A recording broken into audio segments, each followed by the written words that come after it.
আসসালামু আলাইকুম। আরজি fashion and blog by রুকাইয়ার পক্ষ থেকে আপনাদের জানাই স্বাগতম। আশা করি আল্লাহর অশেষ রহমতে সবাই ভালো আছেন। আলহামদুলিল্লাহ, আমিও আল্লাহর রহমতে অনেক ভালো আছি। আজ আমি আপনাদের সাথে শেয়ার করব ব্যবসায় সফল হতে গেলে কোন কোন জিনিস জানা জরুরি। যদি থ্রি পিসের ব্যবসা করতে চান বা যে কোনো কাপড়ের ব্যবসা, তাহলে এই ভিডিওটি আপনার জন্য। তাই ভিডিওটি সম্পূর্ণ দেখার অনুরোধ জানাচ্ছি।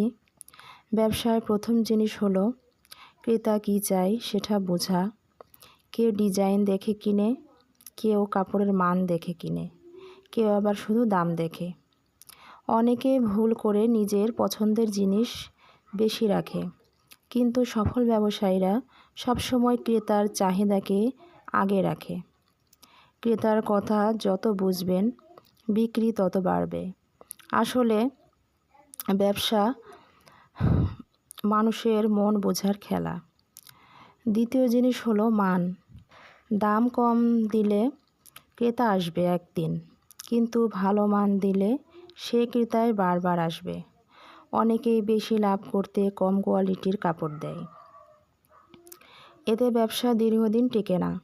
মান ভালো রাখলে আপনার ব্র্যান্ড তৈরি হয়, নাম ছড়িয়ে পড়ে, এটাই দীর্ঘমেয়াদী লাভ। ব্যবসার শুরুতে লাভ কম রাখতেই হয়, কারণ শুরুতেই মানুষ আপনার মান, আপনার কথা সব কিছু বিচার করে। আপনি যদি সৎ হন, দাম ঠিক রাখেন এবং সুন্দর ব্যবহার করেন, সেই ক্রেতা আপনাকে কখনো ছেড়ে যাবে না। আজ হয়তো 50 বা 100 টাকা কম লাভ হলো, কিন্তু সে যদি বছর বছর আপনার কাছেই কেনে, এইটাই হলো বড় লাভ।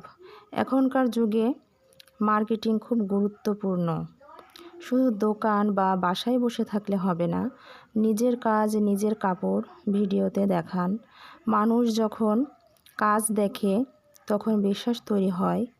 আর ভুল কিছু বলবেন না, যা সত্যি সেটাকেই সুন্দরভাবে দেখিয়ে দিন।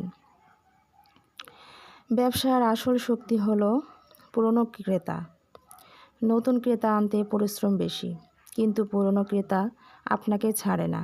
তাই যেই ক্রেতা আপনার একবার আসে, তাকে হাসি মুখে কথা বলুন, ছোট কিছু ছাড় দিন, তার পছন্দ মনে রাখুন। ছোট ছোট বিষয়েই মানুষ খুশি হয়। ব্যবসায় লাভ ক্ষতির হিসাব খুব জরুরি। প্রতিদিন কত টাকা খরচ হলো, কত টাকা লাভ হলো লিখে রাখুন। এতে বুঝবেন কোন ডিজাইনের চাহিদা বেশি, কোনটা কম চলছে। হিসাব রাখলে ক্ষতির সুযোগ কমে যায়।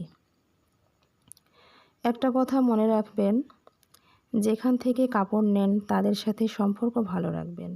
পাইকার ভালো হলে কাপড় সময় মতো পাবেন, দামের কথা ভালোভাবে বলতে পারবেন, আর লাভও বাড়বে।